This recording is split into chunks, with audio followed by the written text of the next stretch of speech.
Okay, let's get going. Um, welcome, welcome to Addiction, Alcoholism, and Three Principles podcast series. Greg's has a few technical problems, so I'm just going to do what I usually do, which is fill in the space. And we have as our host or our guest, Jack Pransky. And I've asked Jack to come on this show to give sort of a historical evolution of the three principles and as how it applied to addiction. But we want to see how the show evolved, or the three principles evolved in becoming what it is now. And we documented a little bit about Salt Spring and so on. And then Dr. Roger Mills came to Salt Spring. He was the first one. And from him, he and Elsie took it out to the universities, and then the psychologists and the helping profession started to come to the island and learn from Sid. And at that particular point, I did not join that. I did not like psychology, and I went into the indigenous world, and all the other people went into the world of psychology. And after that, George came in, and people like Jack, and Sid gave them specific trainings, which basically has formed the root of what is being presented now, is these people who have been trained by Sydney Banks, and has a message. I would call it more like a psychological, spiritual message, where I like spiritual, psychological message, but it's still, it's what's being taught out there. And in the old days, there was one, Dr. Roger Mills was really, in my mind, the best qualified teacher. He really understood how to create curriculum. And he worked, his approach was called health realization. And George's approach was called psychology of mind. And so George went out to the commercial success white crowd. I'm going to use that as just a quote thing. And Roger worked in the community development, and he created, or was part of, what I consider to be the #1 project ever done by anybody in three principles, and that was Modello. And that was highlighted. I was in Florida for them, and there was all these professionals, but these women were way more impactful, way more energetic. And they had the African American and Hispanic mostly. And so Roger brought a diverse crowd and a poor crowd into the three principles. And that a lot of that has disappeared, to me, sadly, to be honest. And but Modello was the crowning project. Sid loved Modello, and he loved what Roger had done within that. And then, of course, we have our famous guest, Jack Pransky, so famous. And you're supposed to smile, Jack, but you didn't. Okay. And he wrote a book, many books. He's been very good on the history of it. And he wrote a book on Modello. And perhaps you start wherever you want, Jack, and what you have seen, but that is just a little bit of an intro. Well, thank you, Harry. I'll start by what I realized yesterday. What I realized yesterday was that I was working in the alcohol and drug field in the state of Vermont at the moment that I bumped into Roger Mills and ultimately the Modello project. And so I was reflecting on what it was that we used to do in the alcohol and drug field when I was involved with it. And they were basically 4 things that we would do, maybe 5. So we would provide information about alcohol and drugs. We would teach skills. We would build supports, and we would create conditions in the family, the school, the peer group, and the rest of the community that would ultimately build what we called healthy self-perceptions. And this comes from Dr. Stephen Glenn, that people really needed to feel like they were capable, important, and powerful. Now, those are the things that come from within oneself, but we thought they came from how the environment was structured to be able to build those things. So we would teach people how to structure the environment so that those healthy self-perceptions would be built. And so I bump into Roger Mills serendipitously, because I just went to a conference in Burlington, Vermont, and he was the main speaker there. And he brought with him a couple of women from the housing projects. And one of them was a severe alcoholic who was being severely beaten by her boyfriend on crack. And in turn, she was beating her kids. And I could tell from listening to her that she had not only kicked alcohol without going into treatment, without going into AA, but that she was living a happy life. And her life was in the depths of despair at that time, you know, right before that. And I could not believe this was happening. I couldn't wrap my head around what had happened to her, because you could tell from listening to her that she would never go back. Like, there wasn't even a question. She would never go back. And so I got curious. I was writing a book at the time about the field of prevention. I asked Roger Mills if I could squeeze in something about this project. He said yes. And then I pretty much forgot about it. I just chalked it up to one of the best prevention programs I had ever heard. And then I was reading this other book.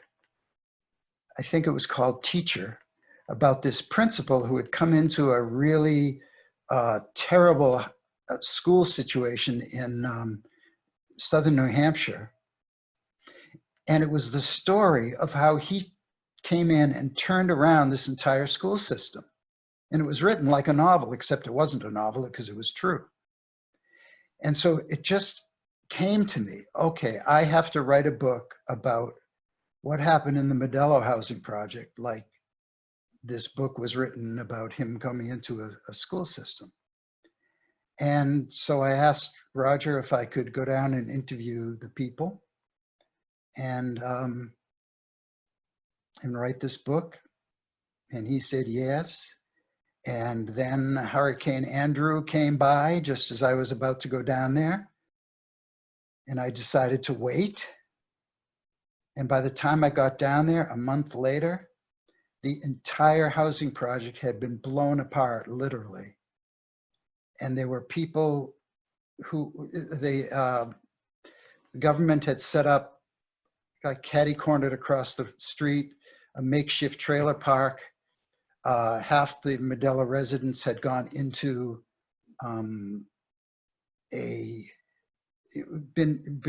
gone into this park. The other half had gone to their relatives or whoever they could go with. They brought in new people into this trailer park. So by the time I got there, you couldn't really tell what had happened to Modello anymore. And but one thing that was very, very consistent was the lives of the people whose lives had been touched the most. They were still around and available. And so I had the privilege of interviewing them. And I was even more impressed about how these people's lives had just completely turned around. And they were the one, people's lives were in the depths of despair in terms of after the hurricane went through, because it was a horrible, horrible hurricane. And what they were the ones who were out helping other people. And their lives were, under the circumstances, doing okay. And much better, even after the hurricane went through, doing much better than before they encountered Roger Mills and his staff. And it was documented as the worst ghetto in the United States, which is saying something quite a bit. Well, I don't know that it was that, but it was bad. It was bad. It was a place that the police didn't even want to come in there to, you know, respond to a request, a problem, because they would get rocked and bottled, and you know, it was a terrible place. They couldn't get pizza delivered there. They couldn't get a taxi cab to come in because the place was so violent. Yeah. One of the things that really struck me was, so Roger Mills goes in there and he basically says, without using these words, he says, "This is the place for me." You know, you know, you just couldn't imagine walking into a more difficult kind of situation than that. And I don't know whether he was extremely brave or just completely oblivious to any of the dangers that were around there. But it was really an amazing thing, what he did. And what one of these strange things, Roger was very distinguished. He'd go in with a suit, a jacket and tie, very white, waspy guy. This is really the heart of Africa and American Hispanic conflict and stuff. And he was just persistent. And when he found there was one tough lady, big lady, and she just grabbed the people and brought them in. And all of a sudden, he was teaching not only to the people, but to the school system, to the police force, to all the stuff around. He was very, very inclusive. Well, he had been trained as a community organizer before all of this. And he kind of combined the two in a way, except now he would be working from the inside out instead of the outside in. Community organizing from the outside in is you kind of sow the seeds of discontent, you know, and you say, you know, you're living in these horrible conditions here. You need to get together to change the conditions. And that may be true, but what Roger came in saying was, if people's thinking doesn't change, they're still going to be committing all of the acts that people commit that we try to prevent. And if people don't recognize that they've got this beautiful, perfect place inside themselves that can never get touched, can never get damaged, no matter what circumstances and situations they live in. You know, if you don't feel like that is there, which most people don't, there's really no hope. And when there's no hope, you don't care. You know, you don't really care what happens. People can go down the tubes very, very easily that way. And so we have the people who felt totally hopeless, and then all of a sudden they experienced, it wasn't three principles then, let's say it was truth as uncovered by Sydney Banks. And all of a sudden they not only had hope, but they were going out into other communities and teaching. They were professionals, or by the time they arrived in Florida talking, you weren't looking at a hopeless group of people. You were looking at the most inspiring people in the universe. Yeah. And, you know, I just want to make sure that everybody's clear. It was still all about the three principles, even though it wasn't called the three principles then. You know, they didn't go in talking the three principles, mind, consciousness, and thought.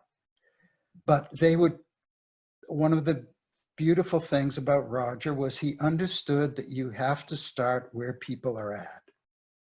And what could people relate to? So for example, he had, you know, he did a little survey. He had that woman you were talking about, you know, do the survey that was basically asking people what they cared most about in their community and what their concerns mostly were. So he would, you know, so they would say, well, you know, we're having trouble with our kids. So that led to him establishing a, what they called a parenting class. But it wasn't a traditional parenting class where you would bring in some kind of parenting curriculum and go through it. It was just sitting around talking about what was going on with their kids and helping them see from the inside out. And, you know, they said, we're having trouble with the school. And so they established a, you know, parent teacher organization, which was basically the same thing as the parenting class. It was just a different, they called it one thing one time and another thing the other time. The same people showed up for both. And, you know, during that particular class, things came out like Roger would introduce this concept of moods, you know, and like when you're in a low mood, everything's going to look bad. The same exact thing can happen to you. And if you're in a high mood, things don't look so bad. But when you're in a low mood, things look terrible. And your thinking is totally messed up when you're in a low mood. And so you can't trust your thinking at those times. And so people at first they you know made fun of him, and they tried to you know, they told him he was crazy and all of that stuff.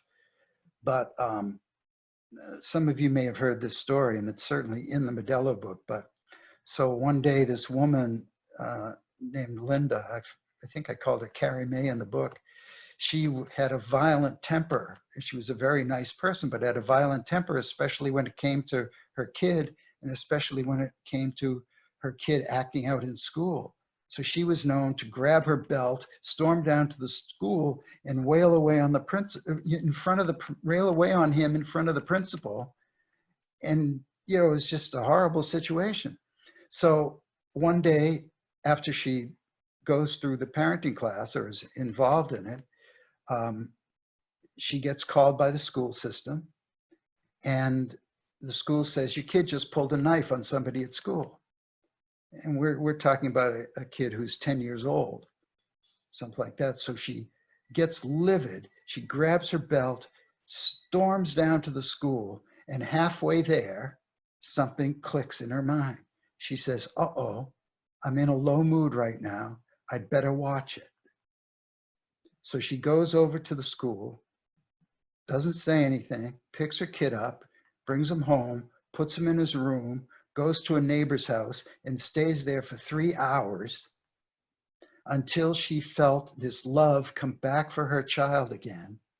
And then she goes to him and she says, honey, or whatever term of endearment she used, you know, what could have been on your mind to make you pull a knife on somebody at school? And he is absolutely shocked because he's just used to getting wailed on.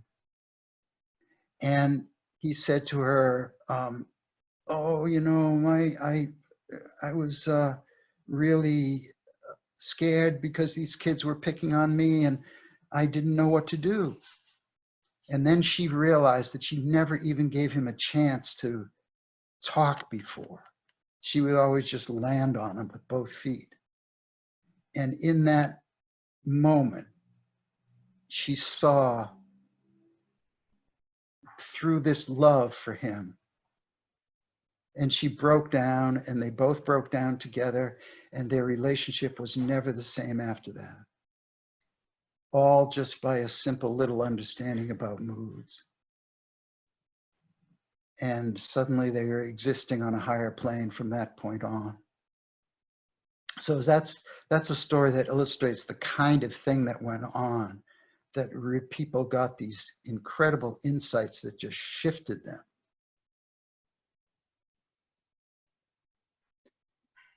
And the expression of the women to Roger was also amazing. Rogers had a understanding that when he was talking with them, they were the energy. He was actually, he's a good presenter, but he's rather low-keyed. But so he would pass the torch over to them because he knew they had the fresh insights that would inspire whoever was listening. But That's they right. wouldn't stop talking about how much they loved Roger. You know, I mean, impersonally, they just were so appreciative of what had happened. And the momentum of that community, it wasn't just one or two or three or four or five, it was a whole community. But at first, everybody's got to understand that they thought he was crazy at the beginning.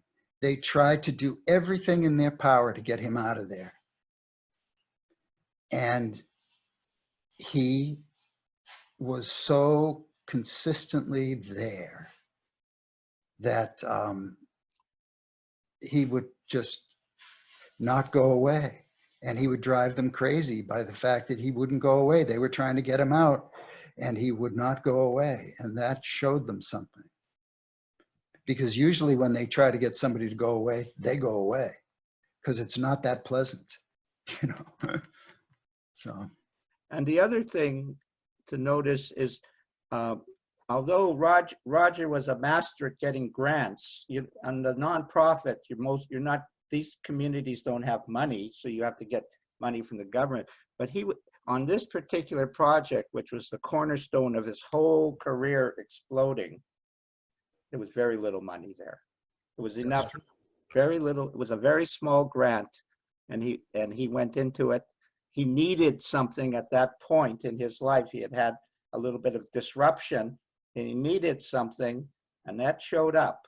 And it wasn't like, it was the opposite of what we can consider good business sense, but it turned out to be good business sense. I think his first grant was, he was able to hire himself 1/4 time and hire 2 staff people who he trained or got trained half-time at first.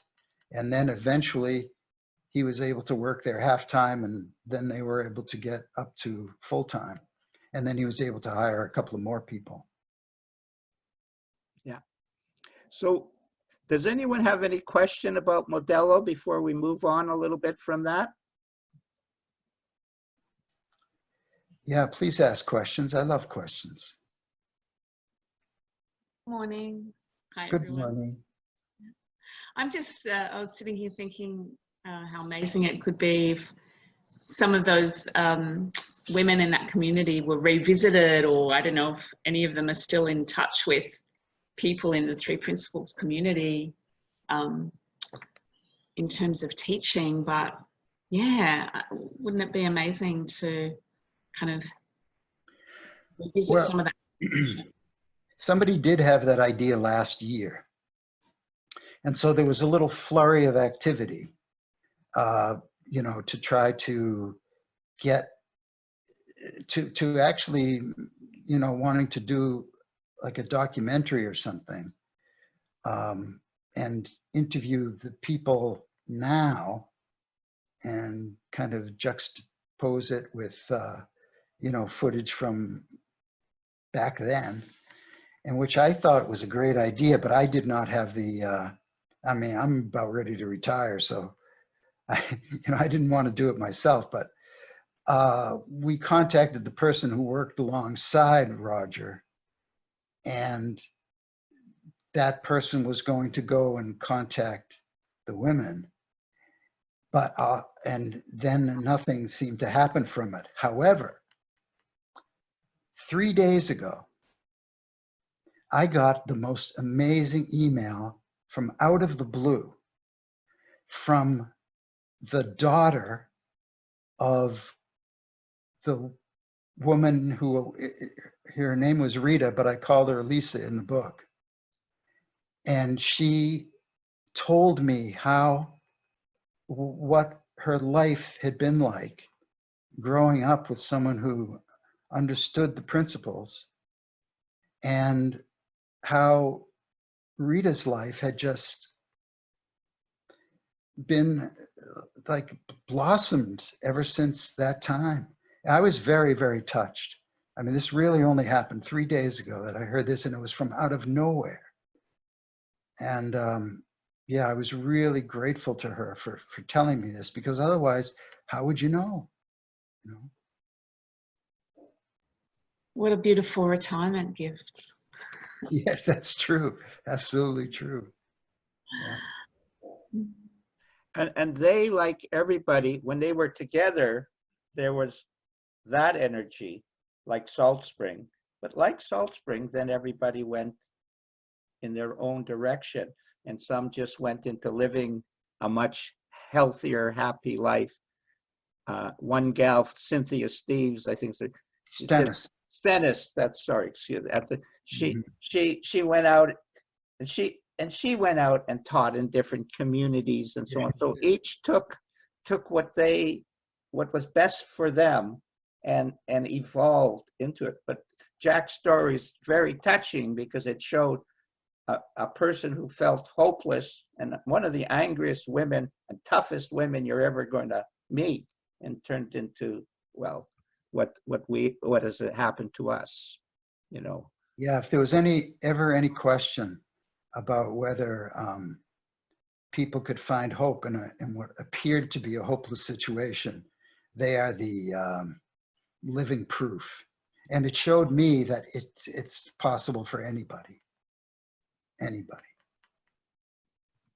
And it inspired me to realize that I could go work with the indigenous people and maybe be lucky enough to create that. It became a dream, a vision for me of going into, well, if Roger can do it there, why can't I do it here? Right, and after Roger had the success in Modello that he did, he then started it in other communities, and it didn't. There were a couple hit and misses, and then Coliseum Gardens in Oakland, California.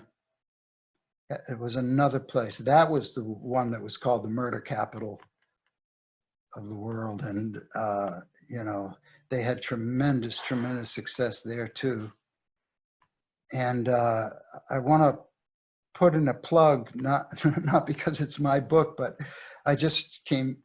my most recent book was a book called Hope for All, which is these incredible interviews that were done a long time ago from people who like were in Coliseum Gardens and in other housing projects, and then when they had their lives completely change as a result, then they went out and helped other people's lives change. Very, very inspiring interviews. Really incredible. And when Roger went to the Coliseum, I forget the name of what you just said, he also, because he had the reputation and credentials, Elsie joined him for a period of time, and she worked there, and she piggybacked on his credentials, and he piggybacked on her level of consciousness. It was very beautiful arrangement. Yeah, I'm not actually sure whether she was in Coliseum Gardens, but she was definitely in other housing projects around there, and yeah, you know, Brooklyn and so on. Great. Yeah. And so it evolves. There's a word Greg uses that I love, organic. It grew organically or spiritually, which as Jack will attest, is always a little unusual. And so speaking of Greg, so Greg was having some technical difficulties before, but I just want, Greg, I just want you to know that you should feel free to jump in anytime you want here. Yeah, definitely. Yeah, my laptop still isn't working, right? It's actually updating. So I joined on my tablet. But yeah, I don't know, it's a beautiful thing when communities come together. And that's really what this world needs, is for people to come together. We have the ability to be more connected than any generation in history. And yet we're the most disconnected people in existence in history. I mean, I'm constantly, I can't even think of the right word, but just, it hurts my heart to see how disconnected people are. Mm-hmm. And the fact that people are so afraid of trying to connect with each other. You know, and just this huge misunderstanding of, you know, how we experience life. And then we have all these laws and stuff that come up with, you know, for all the politically correct stuff. And then people are even more afraid to talk to each other because I might offend you. And not only not only the fact that I might offend you, but then I may be labeled as something. You know, I'm a bigot because I made some, you know, it wasn't even it had nothing to do. Somebody became offended by something I said because they took it a different way, not realizing that their experience of life isn't coming from what I said. Mm-hmm. You know, and it would be such an amazing thing to see, like, what happened in these communities we've been talking about, to see that starting to happen everywhere. It would just be such a wonderful thing to see that. And I you know, I try to, as much as possible, just kind of spread that love where I'm at. And that's what each of us needs to do. You know, we don't all need to become coaches and whatnot. You know, like Sid said, go live your life. You know, be that beacon of light for other people who you happen to come across in your life. Yeah, that's so true. And at the same time, there can be organizational efforts in housing projects, other communities. You know, and that Harry said at the beginning that there is far less of that going on now than there used to be at the beginning, because Roger himself, he saw himself as being of service. And Sid saw himself as being of service. And it is that being of service that allows for the thought to go into communities like this and make change. Because you certainly don't make a lot of money on community projects like that. And so there are community projects that are going on in the world. I was just consulting with a group in the Battersea area of London, if that's the way you pronounce it. And, you know, they're doing good work there. And there are other places where good work is being done. But the thrust of actually making change, creating change in those low-income inner city type areas is something that is less there now than it was before. And there is some in England. I do agree, Jack. There are independent thrusts in that direction. Mm-hmm. Yeah, it seems to be that country. The other hard part is that I found, Greg, was you know, when I taught in a recovery center, the people would love what was being shared, but then of course there was all these other approaches being taught at the same time. And so it leads to the question of when we are accepted at a certain level, perhaps we'll be able to have a 100% working with the poor type of or community project developed. And it is a dream of mine that that would happen in my lifetime anyway. So make it happen. It is, I am. There you go. That's the only way for it to happen. We can all sit around and wait for someone else to do it, but Yeah. we each just need to be, like I said, be that beacon of light for other people in whatever capacity that is. If you don't have the time and resources to start a community project, then just be that light for the people that are in your life. You know, go to work and go through the day being that, you know, happy human being that you are. Being genuine. That's really the key, is to be genuine. Mm-hmm. You've had an experience and you have an understanding that has changed your life and can help change other people's lives. Don't be afraid to share it. Gently, but share it. Share the feeling. Yeah, share that love, share the feeling, share, you know, share what you found from it. It's not about sharing the words. Share the feeling.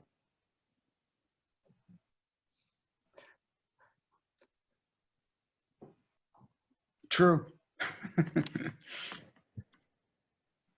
Anybody else have any? Oh, yes, Bob. How you doing, Bob? I'm doing great. Good to see you, Jack. See you too, Bob. I was going to say, I read your book, Hope for All, and that's spectacular. And I used that in my 3 principles group and read one of the articles in there. I think it was the 3rd one in there. And the lady just seemed like if there was ever anybody that there was no hope for, she was it. Mm-hmm. And the entire book is great and very well. I think it's 6 people, isn't it, Jack? 6 or 8 or something like that. Yeah, and each one is a different story, but and different ways of people coming to the 3 principles and using them. But I've loaned that book out to several people, and they've really gotten a lot out of it. You can't read that and not really feel like there is hope for all. So, I mean, it's a great title and just a good book and a great reference to pass out to people and share to give them hope. Wow, did I pay you to say that, Bob? No, you don't need to. It's the truth. Thank you. It reminds me of Sid wrote two books, autobiographies that aren't published, and in the first one, it was documented up to when his wife passed away, and he continually had this experience. Someone would come, they would hear something, and they'd go away and just live a very happy life. And he kept saying, I lose all my best teachers. The only ones who stay are the ones who got problems, you know, type of thing. That's why I stayed. And, you know, but I was touched by, things would happen. He would share, the person would have an insight, and then they'd live a more beautiful life. And he thought that was perfect. But just imagine, you know, and I've said this lately on all the webinars that I've done lately, because I just want people to understand this. Imagine this happening to just one person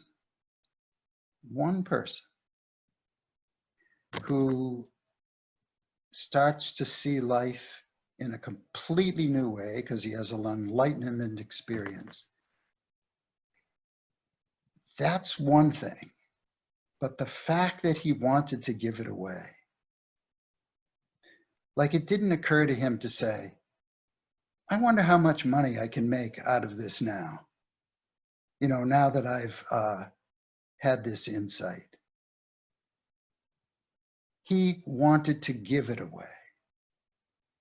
And it has spread one person at a time, you know. And it's, you know, who knows how many people there are now in the world who are involved with this, hundreds of thousands. And it can't stop it. Can't stop it. That's hope too. And the other part of Sid was he never compromised on the purity of the principles for money. It was always about the purity of the principles, right to his deathbed. And he was not above nailing people when he saw the purity being compromised.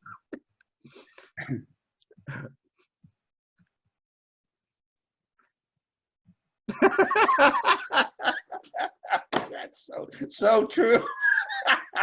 Excuse me. Just some images flashed in front of me. Yeah.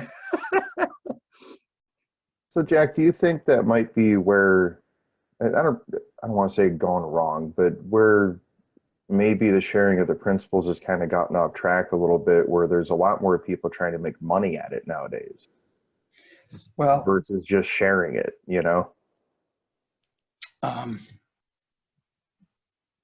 It's tricky because even some of the people making a lot of money on it are still doing good work. You know, they're still helping people's lives. Other people have insights when they're around them. That's all very beautiful. You know, they've spread it out to more people than most. On the other hand, being of service gets lost a little bit. And that's what I personally would like to see more of. You know, and there are people who really have set their sights on being of service to others. And those are the people who I think have the most hope for spreading the message in the most pure way, myself. Just speaking for myself. As I'm about to retire, I can say things like this.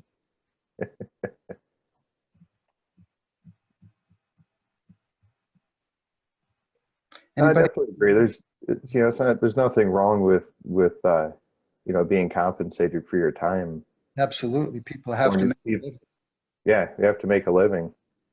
Yeah, it's just, it needs to be. I know people have to make a killing, but you know, living is right.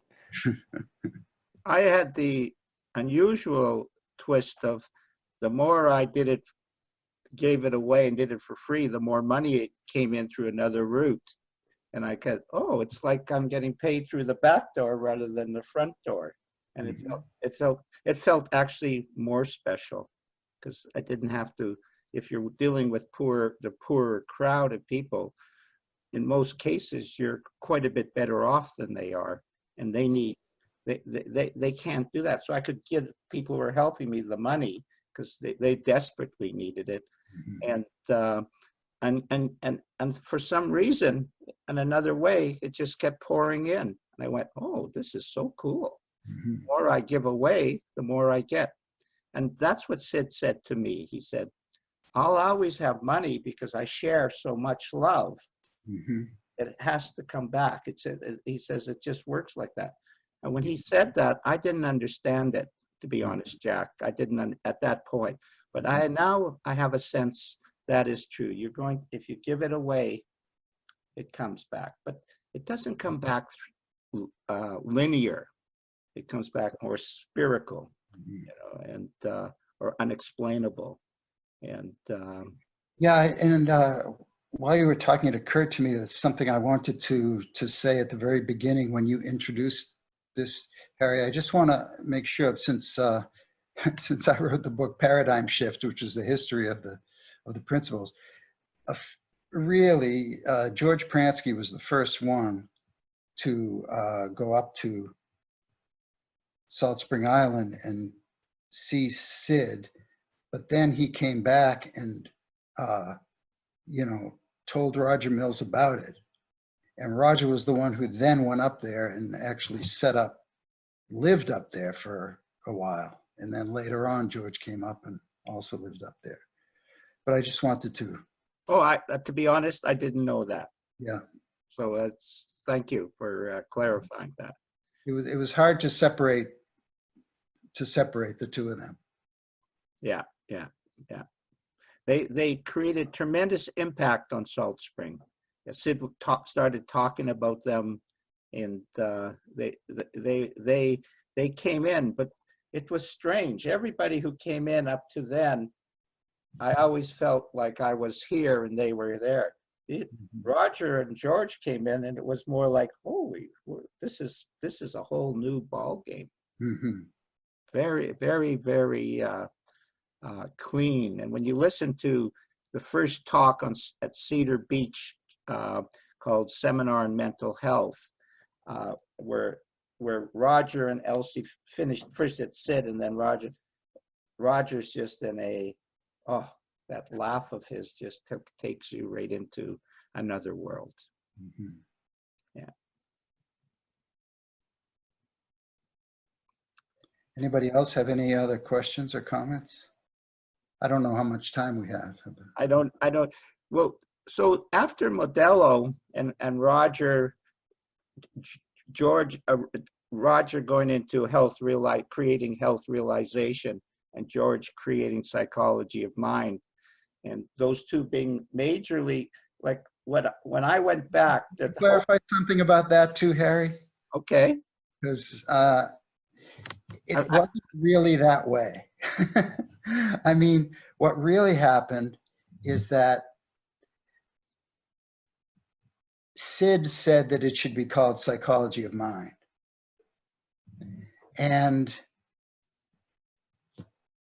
everybody who was, working in the realm of psychology at that time with what turned out to be the principles, went in the direction of calling it psychology of mind. It was because you couldn't go into a community and call it psychology of mind, because you wouldn't have been able to get anywhere. So that's when Roger came up with the name Health Realization, which made a tremendous amount of sense to me, because, it's this notion of everybody's got health within them and all people have to do is realize it. And so that was something that people could relate to more. But it wasn't that there was psychology of mind on one side and health realization on another, and they were kind of like going like that. It really wasn't that way. It was all psychology of mind until it became the three principles, and health realization was like I don't even want to say a branch off of it, but it was like the community aspect of it was called health realization.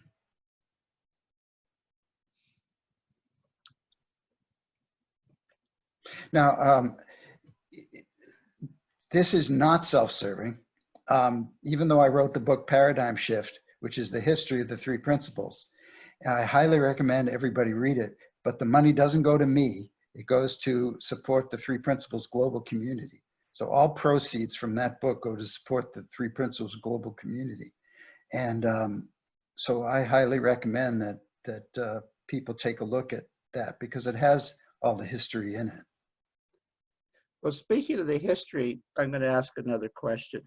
Now we've talked about Modello, but then Sid did a lot of, the psychologists from all over the place, like Keith and yourself and George, and came in for, how did Sid support the next layer of people? Salt Spring is now finished, only basically Elsie and Chip and a few others have moved on with where he's going with it. How did he support you guys?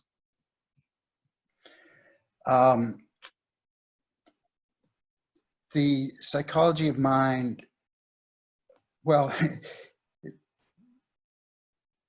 there was a connection made to the American Psychological Association. And I'm not sure how that connection was made, but because the connection was made to the American Psychological Association, the question came up, what do they need to recognize this as a psychology? They said, you need a board, you need, so the Psychology of Mind Training Institute happened.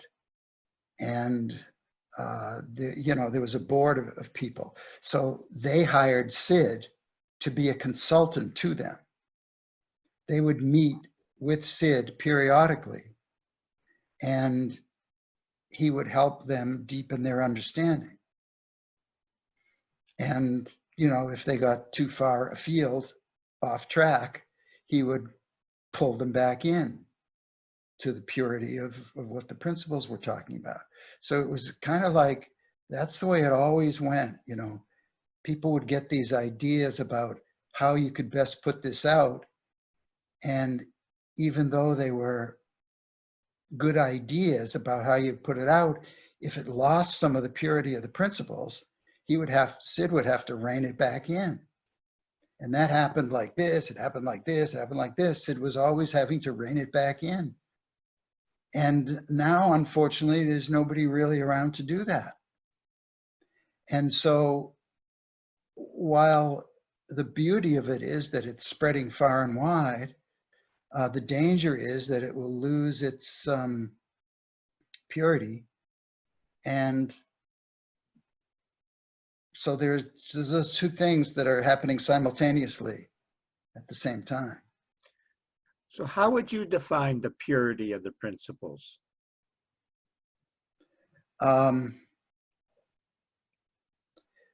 Well, when people see it as simplicity itself, that's the purity. Mm-hmm. When it is so simple that it couldn't be deeper, that's the purity of the principles. And there's also, I would say, I'm kind of just making this part up, that to me, there's living the spirit of the three principles. Living the spirit of the three principles is living through the eyes of love, essentially. And being, it's kind of what Greg was talking about. Being love with first yourself and then everybody else that you bump into in life. And there are certain times we're going to be able to do that better than others because we all have blind spots. There are places where we forget the principles are always in operation and things look like reality to us. We're always going to bump into those things and we're going to forget all about the principles in those ways. But in general, living our lives through the eyes of the spirit of the principles, which is through the eyes of love. And you can feel that emanate from people. Sid always talked about the importance of the feeling. That's the feeling. The feeling is the feeling of love. Is that what's being put out to people? Is that, and if one could say, yes, I'm feeling that from other people, then you could say that those teachers who are putting that out like that, or those people putting it out like that, are putting it out through the spirit of the three principles. And if you hear a lot of people say, that's just your thinking, or something like that, you know, and it's not being done with love, and it's not being done with listening, then that's when to be suspicious. But that's my own view. Oh, beautiful, beautiful. And how does that, in your mind, apply to, say, someone who's going through a lot of suffering and addiction, and the simplicity that you alluded to? Well, to me, in addiction, there's always and only two things going on. There's the physical hold that it has on the body. So it's physical addiction. And then there's thought. And, you know, because it's so fascinating that people can go through detox and all of the hold on the body leaves. People get out of detox, get out of treatment, and there's so much relapse. Why is there so much relapse? Thought. People haven't learned through their recovery how how our experience of life is created, moment to moment, from the inside out. So if that is juxtaposed with whatever else is being done in recovery, and people are able to see how their experience, you know, where their experience of life actually comes from, and are able to see that pure spirit from the inside, that that's what needs to be touched to lift people out. That to me is living the spirit of the principles with people who have addiction issues.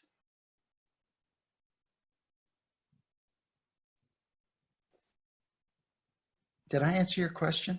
I wasn't Perfect. Oh yeah, 100%, Jack. That was Okay, dead that's on. I just loved it. Yeah, no, it was absolutely answered the question. So, yeah, and very simply, which, as you alluded to, is very beautiful. simpler. Sid, that's what Sid said. He always said that. And of course, I had trouble. None of us knew what he was talking about at the time. But Yeah, exactly. What do you mean simpler the better? Yeah, exactly. yeah, we couldn't fathom a word he was talking about, and he said it was so simple. You know? Yeah. But the fact of the three principles, once that was, once Sid realized that that's what he was talking about, these three simple principles, that's what made everything else come together. Because he was always talking the three principles, but he was always like all over the place, you could say. It was hard to really grasp what he was talking about. But once the three principles came into being, not that they weren't always in being, don't get me wrong, but once you realized that that's all that it was, that's all that happens every single time. There's just the energy behind life that has all possibilities built into it, and the purest part of oneself.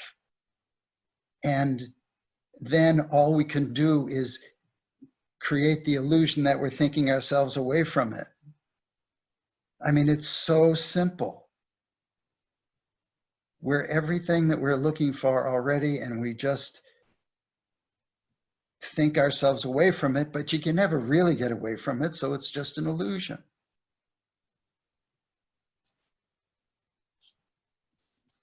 A beautiful illusion. Yeah. Or Some of them don't feel so, some of the illusions don't feel so beautiful. Like the addiction illusion does not feel so beautiful. But in the evolution of perfection of life, it turns out that it is. Yeah. And that's what I love.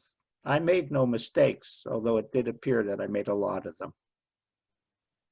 Yeah. It was perfect for me. Just had learning opportunities. Yeah, that's right. That's right. Might as well enjoy them, guys. That's all they are. And to deepen your appreciation for being mentored by mind, just to use a phrase by Elsie. So, or what I would say, when Jack would say, mentored by spirit.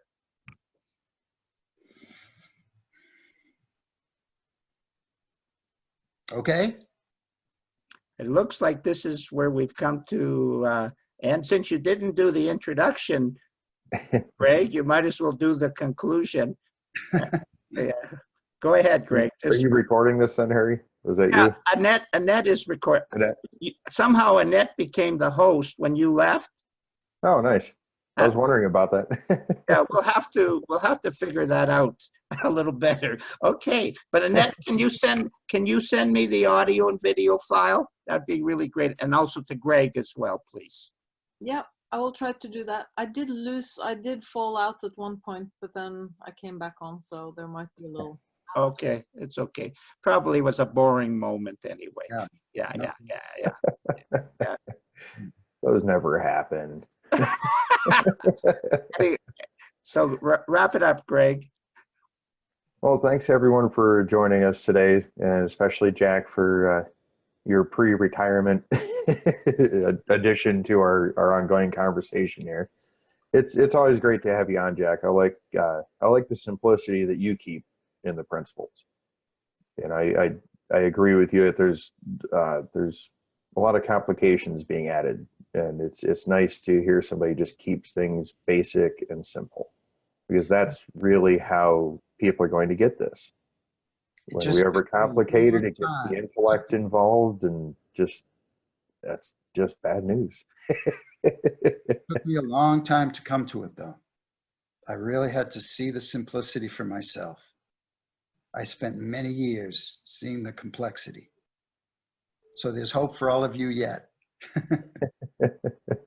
And that's true, awesome. Jack. What I've seen of you, you have risen as the years have gone on, and actually gained momentum, and that's a tribute to